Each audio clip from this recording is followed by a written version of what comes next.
여러분 이 얼굴을 잘 봐두셔야 합니다.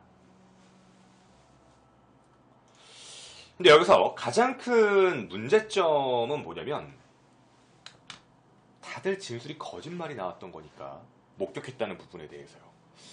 이 부분은 좀 생각을 좀 해봐야 되지 않을까 싶습니다. 자, 여기서부터 각각의 프로그램들이 여러 가지 주장을 하기 시작합니다. 2013년 6월 28일 궁금한 이야기 Y에서는 견인기사 쪽을 옹호했습니다. 이 순서를 정확히 하셔야 됩니다. 견인기사를 옹호하고 실종된 이 사람들의 가족을 최초로 2013년 6월 28일에 의심해요. 이 사람들 약간 이상한데요? 방송이 그렇게 나갑니다. 근데 이때 당시에 욕을 엄청 먹어요. 아니 실종 가족을 어떻게 깔 수가 있냐부터 시작해서 진짜 이 궁금한 이야기 Y라는 프로그램이 이때 당시 욕을 엄청 먹고 불과 한 달도 안 된 시점 2013년 7월 5일입니다. 얼마 되지도 않아서 그것이 알고 싶다에서 여러 경우의 수로 얘기를 하고 그 중에 방금 보신 이 견인차 있죠. 견인차를 의심합니다. 그러니까 어떻게 시나리오를 만들었냐면 견인차가 역주행으로 쫙 들어오다가 이분이 서 있는 걸 못 보고 때린 거죠. 그 사람이 죽었고 그래서 그 부분을 싣고 유기하러 가버린 거고 뭐 이런 식으로 약간 추측성 이럴 가능성도 있지 않을까? 이런 부분으로서 사건을 좀 맞춰서 전달을 하게 되고요. 이때부터 마녀 사장이 또 시작됩니다. 와 나빴네. 이게 그럴 수밖에 없었습니다. 시장에서 사람이 아예 없었던 사건이었으니까 운전자도 없었고요. 그러다가 2014년 1월 3일 궁금한 이야기 Y에서 다시 후속 방송을 다시 합니다. 근데 궁금한 이야기 Y에서의 후속 방송을 다시 보게 되면 이렇게 얘기를 합니다. 목격자가 나타났다. 목격자가 존재한답니다. 실제 궁금한 이야기 Y에서 목격자를 찾아냈어요. 그 목격자가 어떤 거냐면 당시 사고가 나고 4분 정도 이후에 맨발에 어떤 여성이 비 맞으면서 지나가는 걸 봤습니다. 2명이나 있습니다. 그리고 또 어떤 사람이 있냐면 운전을 쭉 하고 가고 있었는데 그 중산나들목 쪽에 쭉 가고 있는데 어떤 여자가 비 맞고 지나가는 걸 봐서 차를 멈추고 우산을 쓰고 내려가지고 아니 왜 이렇게 걸으세요? 라고 얘기를 했더니 이게 얼굴도 마주보지 않고요. 네, 이렇게 얼굴도 이렇게 마주보지 않고 저 혹시 10에서 15만 원만 빌려주실 수 있습니까? 라고 얘기를 했다고요. 지금 현금이 그만큼 없는데라고 해서 자기 남편하고 해가지고 3만 원을 줬다고 합니다. 3만 원을 이렇게 주고 3만 원을 받고 자기 무슨 연락처 같은 걸 하나 적어주고 그리고 다시 빨리 갔다고 해요. 그러니까 목격자가 등장했다고 합니다. 이 목격자가 나타났다는 걸로 궁금한 이야기 Y에서 후속 방송에서는 다른 이야기를 하나 던지게 됩니다. 55세 강임숙 씨의 이상한 행적입니다.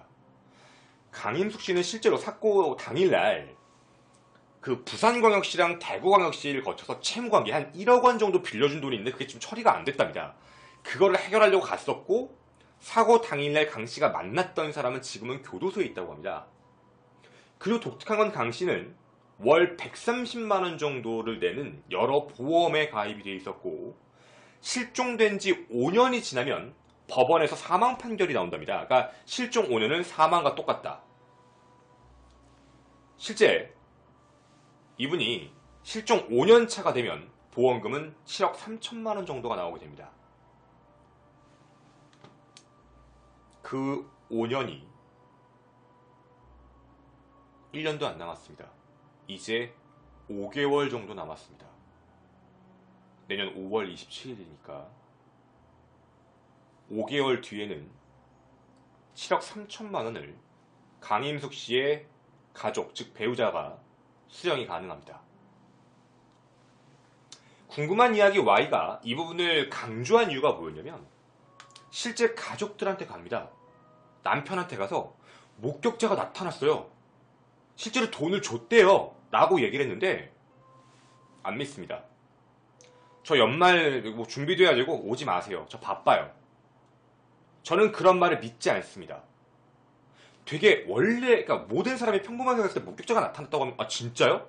라고 하고 더 같이 붙어야 되는데 그런 쪽이 아니고 얘기하지 말아라. 가족은 모른 척하고 있다는 겁니다.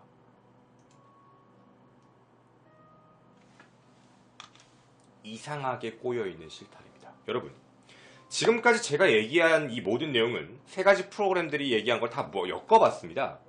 근데 여러분은 지금 뭔가 낚이신 것 같습니다. 오락가락하지 않습니까? 뭐야?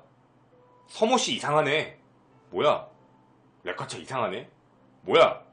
강모씨 집안 이상하네. 지금 아마 제가 원하는 대로 방송을 보셨다면 이렇게 마음이 왔다 갔다 하셨을 겁니다.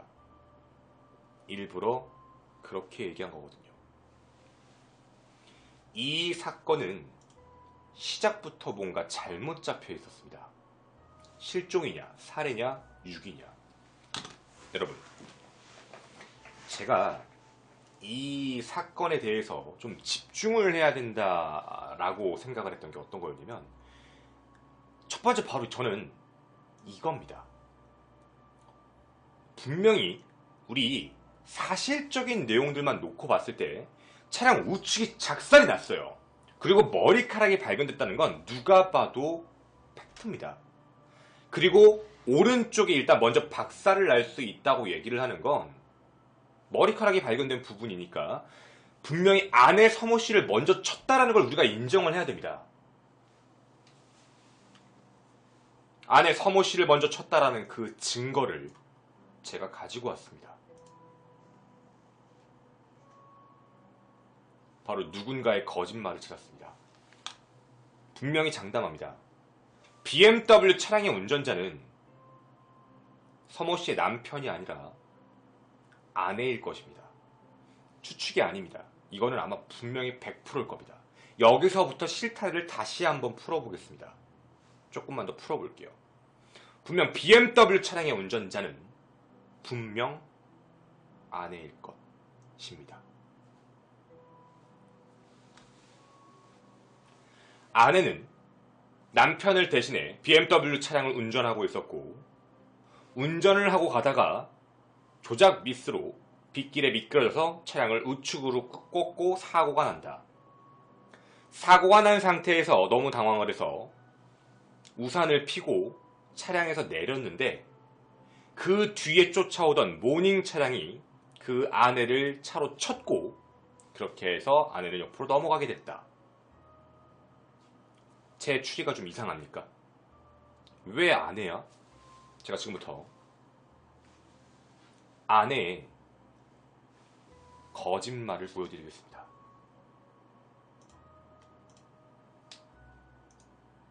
실제 7월 9일 굿모닝 대한민국이라는 프로그램에서 BMW 부인과 전화 연결을 시도했습니다.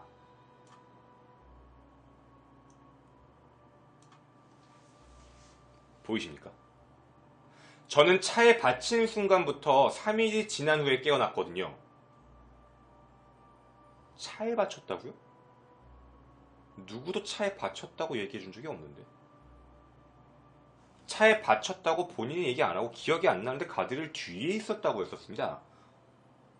저는 차에 받친 순간부터 3일이 지난 후에 깨어났습니다. 차에 받치신 분이네요. 그러면 조수석에 있다가 차에 받쳤다. 경우의 수는 한 가지 있습니다. 꽝 사고 나고 조수석에서 우산을 들고 남편을 우산을 씌워주기 위해 우산을 들고 이렇게 나오다가 차에 치였구나. 이렇게 우리도 생각은 할 수 있습니다. 당연히요. 하지만 다음 대화입니다. 차에 부딪히신 겁니까? 라고 다시 질문했더니 당황한 거죠.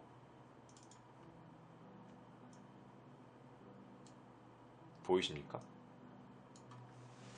당황하셔서 이런 말씀을 하십니다. 차에 부딪힌 게 아니라 우리 차 가지고 내가 사고를 냈다고요. 이거 실제 대화본입니다. 아내분이 사고를 내셨군요.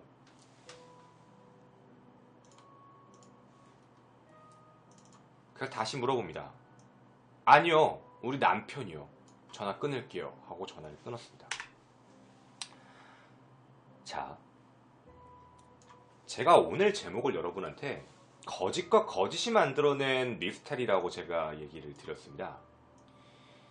자, 저는 이 사건이 뭔가 연관되어 있는 관계가 있다라고 모든 사람들이 얘기를 하지만 저는 사실 이게 연관되어 있는 건 머리카락 그런 게 아니라고 봅니다.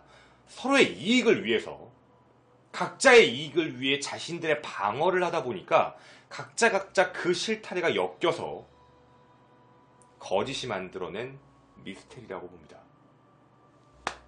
여러분, 그럼 우리가 여기서 한 가지 다시 실타래를 좀 풀어보겠습니다. 분명히 BMW 차량을 운전하는 사람은 아내입니다. 여기까지는 다 인정하시겠죠, 이제? 아내가 운전을 했고 남편은 오른쪽에 타고 있었습니다. 그런데요, 왜 어째서 저렇게 얘기를 할까요? 무슨 이유일까요? 실제로 확인을 해본 결과긴 한데 보험이 자동차 보험 얘기입니다. BMW X6 차량의 실제 자차 보험을 확인해보면 남편만 운전하게 되어 있습니다. 즉 다시 얘기를 하게 되면 남편이 운전자가 아닌 상태로 자동차 사고가 나면 보험 수리가 불가능합니다. 즉 다시 말씀드리면 X6 차량 정도면 이 정도 파손되고 에어백 다 터질 정도면요, 차량 가액 정도는 아무리 못해도 한 수리비 한 1, 2천만 원은 거뜬히 넘을 가능성도 있겠죠. 남편이 한 걸로 하면 음주한 게 아니니까 큰 문제 없이 하겠지만 아내가 한 걸로 하게 되면 문제가 좀 생기거든요. 어떠한 이유에서인지 둘이 운전석을 바꿨는지는 모르겠습니다.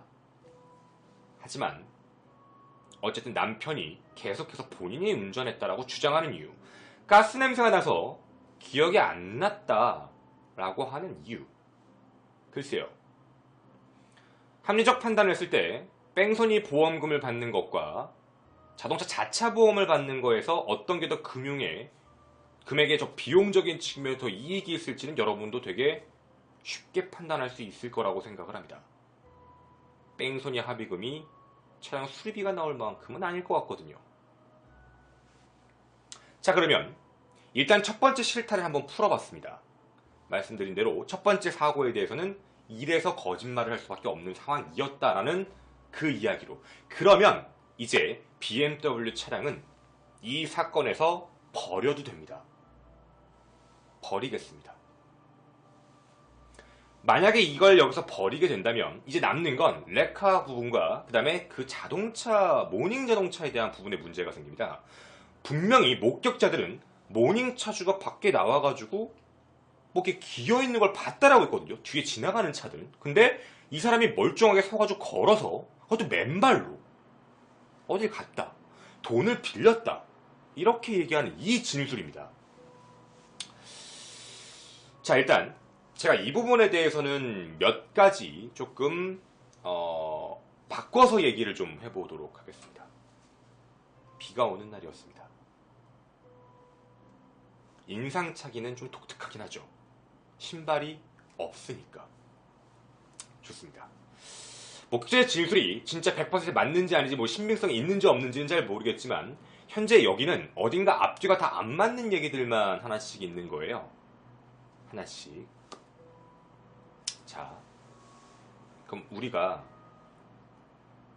얘기들을 하나씩 걸고서 가보도록 하겠습니다.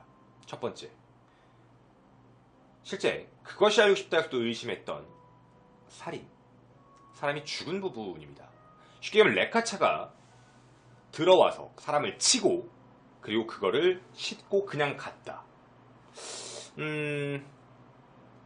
그거를 만약에 BMW 차주도 알고 있는데 서로 암묵적으로 합의를 해준 것이다. 나도 당신이 아내분이 운전한 거 그게 아닌 걸로 할 테니까 너희도 이걸 보지 못한 걸로 해라. 이런 쪽으로 서로 암묵적인 합의를 했을지, 아니라면 아예 BMW 차주분들이 그걸 못 봤을 수도 있고.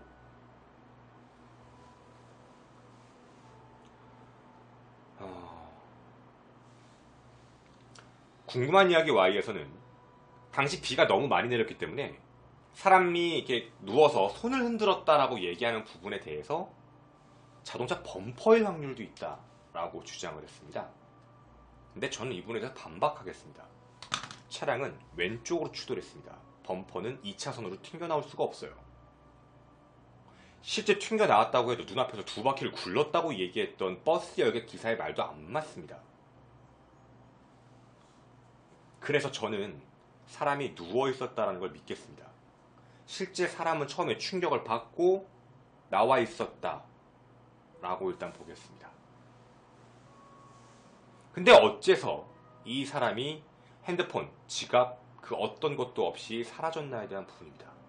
자, 첫 번째로 간단하게 도주한 것. 왜냐면 사고를 냈기 때문에 사람을 친 거에 대한 두려움 때문에 정신을 차리고 몸을 간신히 추측해서 도망을 쳤다. 그것도 맨발로 아무것도 갖고 있지 않은 상태로, 돈도 없는 상태로. 자, 제가 여쭤보겠습니다. 여러분을 지금 영동고속도로 한복판에 떨어뜨려 놓겠습니다. 어느 방향, 어느 쪽으로 걸어가실 겁니까? 어떻게 집에 가실 거예요? 그리고 한 가지 더요. 3만원 빌렸습니다. 실제 이곳에서 3만원 가지고 집 못 갑니다. 그리고요, 사실 솔직하게 말씀드리면 택시비가 없어도 택시는 탈 수 있어요.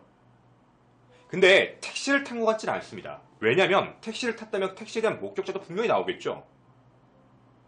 택시에 대한 목격자가 왜 나타날 수밖에 없냐면 돈을 빌렸을 정도의 충격적인 일이면 신발을 안 신은 어떤 진짜 중년의 여성이 택시를 타서 어디 갔다. 목격자 나오겠죠. 그게 더 신빙성이 강합니다. 그러면 실제 이 사람은 걸어서 갔다라는 건가요? 그럼 더 단순하게 생각을 해보자고요. 차라리 그냥 택시 탈 거면 돈 3만원 빌리지 않아도 상관은 없습니다. 그냥 집에 가서 돈 달라고 하면 되니까 크게 상관은 없어요. 자, 저는 자기가 놓고 갔다라는 물건에 사실 좀 집중을 했습니다. 첫 번째, 휴대폰, 지갑, 신발이요. 물론 신발을 벗고 운전하시는 분들도 있기 때문에 그건 제가 굳이 뭐라고 하지는 않겠습니다. 그럼 경우의 수는 두 가지입니다. 죽었거나 도주했거나. 자, 죽은 것으로서 판단을 하면 사람을 죽일 수 있는 자는 딱 한 명밖에 없습니다. 레카 쪽 중에 한 명일 겁니다. 죽였다면입니다. 그럼 죽였다는 건 좋다 이겁니다. 그럼 레카 쪽에 있는 사람들은 죽인 걸 알고 있다는 거네요. 근데 서로 비밀로 해주고 있다. 어떤 게 더 말이 안 되는지를 보자는 겁니다. 두 번째입니다. 도주를 했다. 그럼 이렇게 한번 얘기를 좀 바꿔볼까요? 도주하는 걸 봤다. 근데 잡진 않았다. 그러면 도주를 해서 그 사람은 처음에 모든 사람이 유추하고 있는 건데, 그럼 처음에 도주를 하고 나서 사건이 자기가 뺑소니 번호 몰릴까봐 뺑소니가 되니까 이거 좀 문제가 생길 것 같다라는 판단 때문에 참 잠적을 해봤는데 이상하게 레카 기사에게 모든 게 하나씩 들어갔다라는 얘기죠. 그쪽으로 얘기만 자꾸 몰리니까 이렇게 되면 내가 숨는 게 맞겠다라고 판단해서 현재까지 숨어서 보험금을 수령하는 내년 5월달까지 계속해서 버티고 있는 것이다. 딱 이 두 가지만 나옵니다. 조이팔 같았습니다. 실제로 이 이후에도요, 나 이 사람 본 적이 있어요. 마을 주민들이 얘기했다고 하더라고요. 엄청 말랐더라고요. 이러면서 실제로 봤다고 얘기하는 사람들, 진짜 봤다고요? 한 가지 확실한 건 최종적인 목격자에 대한 진술에 대한 부분인데, 경찰이 목격자의 진술에 굉장히 신빙성이 있다고 느끼는 이유 중에 하나가 핸드폰 번호입니다. 왜냐면 핸드폰 번호가 실제 강 씨의 번호가 맞았어요. 이게 외부에 안 나오더라고요, 얘기가. 핸드폰을 번호를 줬는데 그 핸드폰 번호가 강 씨 번호가 맞았던 겁니다. 그래서 경찰은 강 씨가 유력히 움직였다라고 판단을 하고 있던 겁니다. 자, 제가 지금부터 하는 제 뇌피셜입니다. 목격자에게 묻겠습니다. 당신은 왜 실제 이 사건이 터진 지 1년 뒤에 목격을 했다고 하십니까?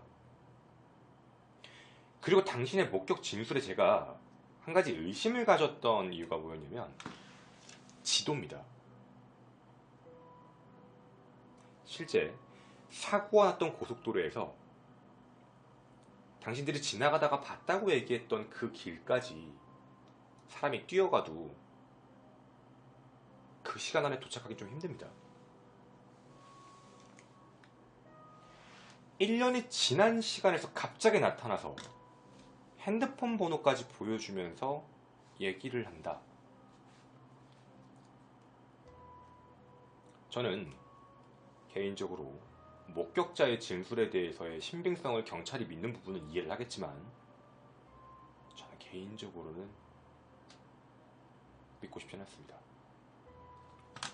여러분, 어느 정도 힌트를 드린 것 같습니다. 제 생각이라서 더 길게 얘기하진 않겠습니다. 하지만 저는 그 부분에 대해선 믿지 않으려 합니다. 김원의 토요 사건 팩트였습니다.